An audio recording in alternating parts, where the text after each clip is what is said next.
ساتھ ساتھ ہم ایک بہت امپورٹنٹ میسج بھی ریکارڈ کریں گے یہاں پر کہ طارق جمیل صاحب کے جو بیٹے کی قرآن خوانی تھی اس میں انہوں نے کسی صاحب کا خواب سنایا اور اس نے عاصم جمیل کے لیے کوئی خواب دیکھا تھا اور طارق جمیل صاحب اس کو بتا رہے تھے کہ اس کی اللہ پاک نے بخشش فرما لی ہے غالباً کچھ اس طرح کے الفاظ سے، کیونکہ اس نے ایک ذہنی مریض شخص کے لیے بہت زیادہ خدمات انجام دی تھی۔ اب کہنے کا مقصد یہ ہے، طارق جمیل صاحب سے یہی ریکویسٹ ہے کہ سید محمد قاسم بن عبد الکریم صاحب کے خوابوں پر بھی لازمی غور فرمائیں، کیونکہ محمد قاسم بن عبد الکریم صاحب کے لیے دنیا بھر سے کونوں سے دنیا کے لوگوں کی گواہیاں موجود ہیں کہ یہی وہ شخص ہے جو امام المہدی کے منصب پر فائز ہوں گے۔ نحمدہ و نصلی علی رسولہ الکریم، اما بعد فاعوذ باللہ من الشیطان الرجیم، بسم اللہ الرحمن الرحیم۔ السلام علیکم ورحمۃ اللہ وبرکاتہ۔ میں ہوں سید وجاہت علی اور آج ہمارے ساتھ موجود ہیں فہد خان۔ السلام علیکم ورحمۃ اللہ وبرکاتہ۔ آج ہم اس ویڈیو کے تھرو جو ہے ایک المناک واقعہ ہوا ہے مولانا طارق جمیل صاحب کا، تو ان سے جو ہے عقیدت اور ان سے تعزیت کے لیے جو ہے ہم یہ ویڈیو ریکارڈ کر رہے ہیں۔ تو فہد بھائی آپ کیا کہنا چاہیں گے اس میں؟ نحمدہ و نصلی علی رسولہ الکریم۔ سب سے پہلے تو اللہ پاک مرحوم کی مغفرت فرمائے، عاصم جمیل صاحب کی، اللہ پاک ان کے قبر کو جنت کے باغوں میں سے ایک باغ بنائے اور اللہ پاک ان کے درجات بلند فرمائے۔ لیکن ساتھ ساتھ ہم ایک بہت امپورٹنٹ میسج بھی ریکارڈ کریں گے یہاں پر کہ طارق جمیل صاحب کے جو بیٹے کی قرآن خوانی تھی اس میں انہوں نے کسی صاحب کا خواب سنایا جو طارق جمیل صاحب سے غالباً ایک دفعہ ہی ملا تھا اور یا 2 دفعہ غالباً ملاقات ہوئی تھی، اور وہ عاصم جمیل صاحب کو نہیں جانتا تھا اور اس نے عاصم جمیل کے لیے کوئی خواب دیکھا تھا اور طارق جمیل صاحب اس کو بتا رہے تھے کہ اس کی اللہ پاک نے بخشش فرما لی ہے غالباً کچھ اس طرح کے الفاظ سے، کیونکہ اس نے ایک ذہنی مریض شخص کے لیے بہت زیادہ خدمات انجام دی تھی۔ یہ ملاقات انہوں نے نہیں کی تھی، انہوں کا میسیج آیا کہ مولانا صاحب میری عادت ہے میں روزانہ 1,00,000 دفعہ درود شریف پڑھنا، تو مینوں بہت زیادہ اللہ دے نبی دا دیدار ہوندا ہے، تو میں انہوں نہیں پتا میرے پتر کا نام عاصم جمیل، انہوں نہیں پتا میرا کی خاندانی بیک گراؤنڈ ہے، غریب جہا مولوی صاحب ہے، پشاور چلانا کہ مولانا صاحب میں خواب ویکھیا اللہ دے نبی دے نال عاصم جمیل کھلوتا ہے، تاں میرے بابا نو دس دے وہ پاگل دی خدمت دی وجہ تو اللہ میں نو معاف کر، میرے سارے گناہ معاف کر، میں نو اپنا اس دیدار کروا دیتے پاگل دی وجہ۔ اب کہنے کا مقصد یہ ہے، طارق جمیل صاحب سے یہی ریکویسٹ ہے کہ سید محمد قاسم بن عبد الکریم صاحب کے خوابوں پر بھی لازمی غور فرمائیں، کیونکہ محمد قاسم بن عبد الکریم صاحب کے لیے دنیا بھر سے کونوں سے دنیا کے لوگوں کی گواہیاں موجود ہیں کہ یہی وہ شخص ہے جو امام المہدی کے منصب پر فائز ہوں گے۔ احادیث کی روشنی میں ساری نشانیاں محمد قاسم بن عبد الکریم صاحب پر پوری واضح ہیں۔ اب کہنے کا مقصد یہ ہے، اسی ویڈیو میں ایک تو جیسے اگر بالفرض کوئی کہتا ہے یار ان کے کلین شیپ شخص ہے، ان کا ہم کیسے خواب تسلیم کر لیں، ان کو کیسے زیارت ہو گئی، اسی ویڈیو میں طارق جمیل صاحب کی ایک اور انہوں نے خواب سنایا تھا اپنے ہی فرزند کا، عاصم جمیل کا۔ اتوار نو وہ انتقال ہے، ہفتے نو صبح میں تو میری بیوی بیٹھے میرے کو آ گیا، بابا خواب اللہ دے نبی دی زیارت ہوئے تو وہی ہوندی ہے نا، ہور تو نہیں ہوندی؟ میں کہا جی بیٹا وہی ہوندی۔ اج میں خواب ویکھیا ہے کہ میں ہوائے چ اڑ رہا تے اے سامنے مسجد چ آ گیا، تو تساں مصلی تے کھلے ہو، نماز ہون والی ہے، تساں دیو عاصم نماز چ آ جا۔ میں نے بابا میں فوت ہو گیا ہوں، نماز میرے اتنے فرض کوئی نہیں ہے، تے نال ہی سین بدل جاندہ ہے، تے جتھے میں کھلوتا ہوں اسے مصلی تے اللہ دے نبی پچھو گاؤ تکے نہ ٹیک لا کے انج بیٹھے ہوئے اور فرمائندے عاصم تو ہوں فوت ہو کے ساڑھے کو لا گیا ہے، انہوں اللہ نال بڑا پیار آئی، اپنے نال صحابہ بیٹھے ہیں، انہوں نے فرمائندے اے او عاصم ہے جڑا اللہ نال بڑا پیار کرندا ہے، ہوں ویکھو اللہ انہیں نال ملدا ہے کہ نہیں ملدا۔ لاڑ وچ فرمایا، اگو عاصم آندا جی میں آکھیا یا رسول اللہ کیوں نہیں ملے گا، میں ساری زندگی تڑفیاں کہ میں اللہ نو ملنا ہے، مینوں ملے گا۔ اے پرسوں دا خواب سن کے میں تو وڑ گیا زمین وچ،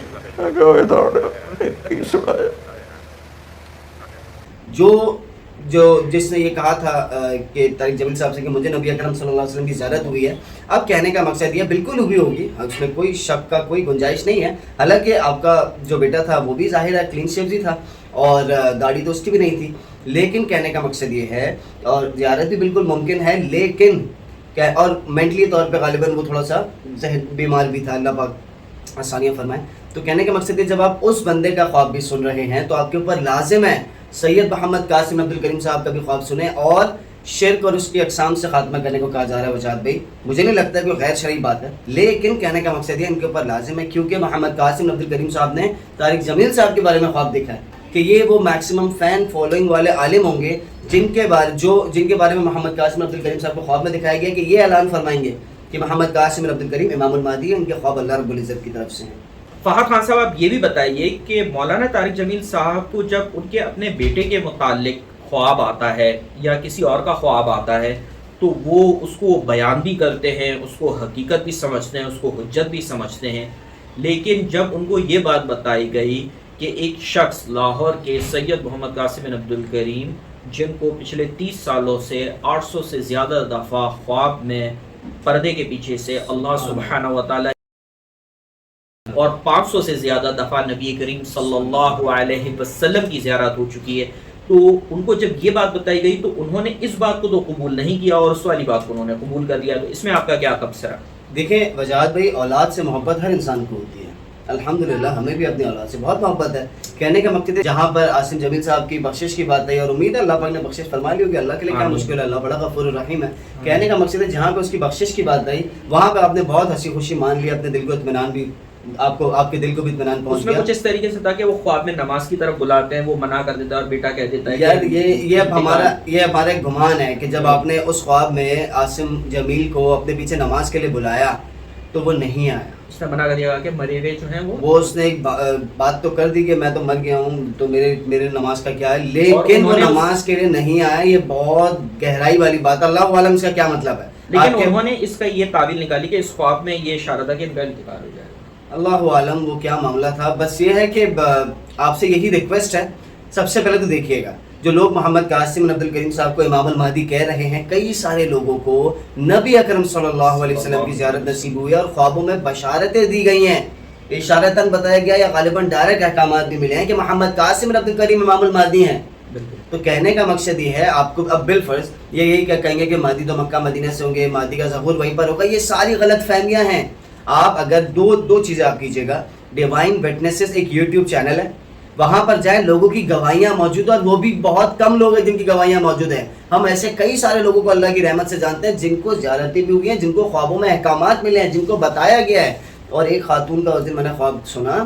وہ کہتی ہیں کہ پہلے ان کو خواب میں دکھایا گیا تھا قاسم بھائی، محمد قاسم عبد الکریم بھائی، اس کے بعد انہوں نے جب سرچ کیا تو پھر وہ انہوں نے ریئل میں دیکھا. اسی طرح عمر میواتی ایک صاحب ہیں، ان کو بھی پہلے خواب میں محمد قاسم عبد الکریم صاحب دکھائے گئے تھے، اس کے بعد انہوں نے یوٹیوب پر دیکھا. تو کہنے کا مقصد یہ ہے جو بہت ساری غلط فہمیاں ہیں کہ امام المہدی مکہ مدینہ میں ہی ہوں گے، وہیں پہ ظہور ہوگا، یہ ساری غلط فہمیاں یہ حدیثوں کے خلاف جاتی ہیں. آپ کچھ نہ کریں، سب سے پہلے اللہ سبحانہ و تعالیٰ سے دعا کریں، استخارہ کریں، اللہ سے مشورہ کریں، اللہ سے مانگیں یا اللہ اگر یہ لڑکے صحیح کہہ رہے ہیں تو مجھے بھی حق پہ چلا دے، اگر یہ لڑکے گمراہی کی طرف ہیں تو ان کو بھی راہ راست پہ لیا. دوسرا کام آپ کیا کیجیے گا، ہماری ویڈیو کی ڈسکرپشن پہ آپ کو تمام احادیث ود لنکس، نمبر، ساری چیزیں آپ کو مل جائیں گی. آپ جائیں ان احادیثوں کا مطالعہ کریں اور پھر خود فیصلہ کر لیں، یا چاہے تو ہماری دیگر ویڈیوز دیکھ لیجیے گا کہ بیعت اور ظہور میں فرق ہے. ظہور جب ہو گیا 40 سال کی عمر میں محمد قاسم عبد الکریم صاحب کا، اب ان کی عمر اراؤنڈ 48-49 ہو گئی ہے. 51-52 سال کی عمر میں بیعت ہوتی ہے، یہ اشارہ ہمیں کتاب الفتن سے ملتا ہے. ان ساری احادیثوں، کیونکہ دیکھیں بیعت سے پہلے مشرق والے معاملات ہو چکے ہیں مجاز بھائی. 4088 ابن ماجہ، مشرق سے لوگ ظاہر ہو گئے جو مہدی کی حکومت کے لیے زمین ہموار کریں گے. یہ کون لوگ ہیں؟ ان کو کیسے پتہ چلا؟ 8659 مستدرک حاکم، اللہ پاک مہدی کے ہمراہ کچھ لوگ اکٹھا کر دے گا، بادل کے ٹکڑے جتنے حضرت علیہ السلام کے ہمراہ تھے، لوگ نہر کے اوپر پڑتے، حضرت اہل بدر کی اتنی تعداد کے لوگ اللہ اکٹھے کر دے گا. ان کو کیسے پتہ چلا؟ اور یہاں سے 84 ابن ماجہ میں کیا ہے، یہاں سے لشکر جائے گا، عربوں کے خلاف عربوں کا قتل کرے گا. اور اس طرح قتل کرے گا پہلے کسی نے نہ کیا ہوگا. نبی اکرم صلی اللہ علیہ وسلم کے الفاظوں پہ غور فرمائیں. ایک آخری بات 4082 میں لکھا ہے ابن ماجہ کہ پھر جہاں سے تو لشکر جائے گا ان کو قتل کرے گا، پھر عربوں کا حکومتی نظام امام المہدی کو دے دے گا. اور دیگر احادیث میں ہمیں ملتا ہے 5461 مشکات المصابیح، 12924 مسند احمد، 4084 ابن ماجہ. امام المہدی کا تعلق مشرق سے ہوگا، خراسان کی جانب سے جو لشکر آ رہا ہے اور 483 ابن ماجہ میں مشرق کا ذکر ہے. تو نبی اکرم صلی اللہ علیہ وسلم کے الفاظ آپ دیکھیں, اگر برف پر گھسٹ کر بھی جانا پڑے نا تو جا کے اس لشکر میں شامل ہو جانا, جا کے اس سے بیعت کر لینا, وہ اللہ کا خلیفہ مہدی ہوگا جو مشرق سے لشکر آ رہا ہے. تو بس اتنی سی ریکویسٹ تھی آپ سے, آپ تمام حضرات سے گزارش ہے کہ سید محمد قاسم عبد الکریم کے خوابوں کو پڑھیں, دیکھیں, سیکھیں, سمجھیں, اور جیسے ان کے خواب پورے ہوئے ہیں ان کو بھی ہوتا ہوا دیکھیں کہ کیسے پورے ہو گئے, اور ان باتوں سے اجتناب کریں کہ جب آپ خواب سنتے ہیں اور کوئی بھی بات بتائی جاتی ہے تو وہ پھٹ دھرے سے یہ کہہ دیتے ہیں کہ تو خواب شیطان کی طرف سے, خواب حجت نہیں ہے, خواب شیطان کی طرف سے ہے. خواب شیطان کی طرف سے کہنے کا مطلب یہ ہے کہ گویا آپ اس بات کا اقرار کر رہے ہیں کہ شیطان علم غیب جانتا ہے, جبکہ ہمارا یہ عقیدہ ہے, یقین ہے ہر مسلمان کا یہی ایمان اور یقین عقیدہ ہے کہ مستقبل اور غیب کی خبر صرف اللہ سبحانہ و تعالیٰ جانتا ہے, یا وہ جس کو اللہ مطلع کر دے. نبی کریم صلی اللہ علیہ وسلم آخری نبی ہیں, نبوت کا دروازہ بند ہو گیا ہے, اب صرف نبوت کا 46واں حصہ مبشرہ جو پوری امت کے لیے, یہ رحمت اللہ کی پوری امت کے لیے, پوری امت کی رہنمائی جو ہے وہ وقتاً فوقتاً کی جاتی رہی ہے. سید محمد قاسم عبد الکریم پچھلے 30 سالوں سے خواب دیکھ رہے ہیں اور ان کے لیے پوری دنیا سے لوگوں کو خواب دکھائے گئے ہیں, جیسے فہد بھائی نے ابھی تذکرہ کیا. تو میری آپ تمام حضرات سے ایک گزارش ہے کہ خواب بھی دیکھیں, ان لوگوں کی گواہیاں سنیں, تحقیق کریں جو احادیث میں چیزیں بتائی گئی ہیں. جیسے ابھی فہد بھائی نے تذکرہ کیا کہ لوگوں کو غلط باتیں بتائی گئی ہیں, یہ بتایا گیا مکہ مدینہ میں ہوں گے, احادیث میں نہیں ہے. احادیث میں کیا ہے کہ وہ مشرق سے آئیں گے, اور یہاں تک بڑے سخت الفاظ ہیں کہ ایسی بات کہنا جو نبی کریم صلی اللہ علیہ وسلم نے ارشاد نہیں فرمائی, وہ شخص اپنا ٹھکانہ جہنم میں بنا لے. تو ان باتوں کی بھی احتیاط کرنی چاہیے. اصل متن دیکھیں کیا بات کیا تعلیمات دی گئی ہیں اور ان پر انحصار کرتے ہوئے انہی کے مطابق اپنا یقین بنائیں اور انہی باتوں کو پھیلائیں. ایک شخص کہہ رہا ہے مجھے 800 سے زیادہ دفعہ میں نے اللہ پاک سے پردے کے پیچھے سے خوابوں میں ہم کلام کیا ہے. جی 800 سے زیادہ دفعہ, اور نبی اکرم صلی اللہ علیہ وسلم کی زیارت مجھے 500 سے زیادہ دفعہ ہو گئی ہے. اور یہ بات بھی سمجھ لیں کہ محمد قاسم عبد الکریم دعویٰ نہیں کر رہے ہیں, ان کو خواب میں حکم ہوا تھا اللہ اس رسول کی طرف سے کہ اپنے خواب لوگوں سے بیان فرمائیں, اور لوگوں کو خواب آ گیا کہ یہ شخص امام المہدی ہے. دیکھیں اب لوگوں کو تو خواب, اگر کسی ایک شخص کا کسی کی فرد واحد کی خبر ہوتی ہے, اب دیکھیں ہمارے لیے تو مخبر صادق نبی کریم صلی اللہ علیہ وسلم ہے, اور جو ہے وہ بخاری اور مسلم میں جو مبشرات ہیں نبوت کا 46واں حصہ, اس کا بھی تذکرہ مل گیا. لیکن سید محمد قاسم عبد الکریم کے لیے جو پوری دنیا سے گواہیاں آئی ہیں, اور گواہیوں کا لیول یہ ہے کہ لوگ بیت اللہ میں خانہ کعبہ کے سامنے اللہ کے گھر کے سامنے کھڑے ہو کر یہ گواہی دے رہے ہیں کہ سید محمد قاسم عبد الکریم جو ہے وہ اللہ کے خلیفہ مہدی ہیں, اور اگر میں یہ بات جھوٹ کہہ رہا ہوں تو اللہ تعالیٰ کا عذاب نازل ہوگا. یہ بڑے الفاظ ہیں, یہ بہت بڑی بات ہے. تاریخ میں کسی عالم کے لیے, کسی مفتی کے لیے, کسی بھی شخص کے لیے ایسی چیز نہیں ہوئی کہ کوئی شخص اپنی عاقبت کو داؤ پر لگا کر آ کے غلط بیانی کر سکے. تو اس بات سے ثابت ہوتا ہے کہ اس طریقے کے معاملے میں کوئی غلط بیانی کعبے کے سامنے کر ہی نہیں سکتا. تو اگر کوئی یہ حق گوئی کر رہا ہے تو کم از کم اتنی تو کوشش جدوجہد کر لی جائے کہ اس بات کو, اس معاملے کو دیکھ لیا جائے, سمجھ لیا جائے, جان لیا جائے. 3 لوگوں نے گواہیاں دی ہیں خانہ کعبہ میں. ایک بھائی ہمارے امریکہ سے ہیں, جو ہاں, ایک بھائی ہمارے انڈونیشیا سے ہیں, ایک بھائی ہمارے پاکستان سے ہیں. ان تینوں میں سے 2 بھائی ابھی تک سید محمد قاسم عبد الکریم سے ملے بھی نہیں ہیں. اس سے بڑی کیا دلیل آپ کو چاہیے کہ کعبے کے اندر اللہ اکبر اتنی بڑی بات کر دینا. کہنے کا مقصد یہ بہت غور و فکر کرنے والی بات ہے. اس کا مطلب یہ ہے کہ ان کو ایسی چیزیں, ایسی نشانیاں دکھا دی گئی ہیں, بتا دی گئی ہیں, جو اتنے یقین کے ساتھ بات کر رہے ہیں. تو ہر مسلمان کے لیے آپ کہتے ہیں کہ خواب جو ہے وہ حجت نہیں ہے, لیکن مسلمان بھائی کی گواہی تو ایک مسلمان بھائی مطلب کہنے کا مقصد یہ اگر آپ کے بیٹے کے لیے خواب آ جائے تو وہ حجت ہوگی, اور کسی اور کے لیے خواب آ رہا ہے تو وہ حجت نہیں. یہ تو پھر ایک غیر اخلاقی بات ہو گئی. تو طارق جمیل صاحب اور جتنے بھی ایسے حضرات ہمارے مسلمان بھائی ہیں, بہنیں ہیں, جو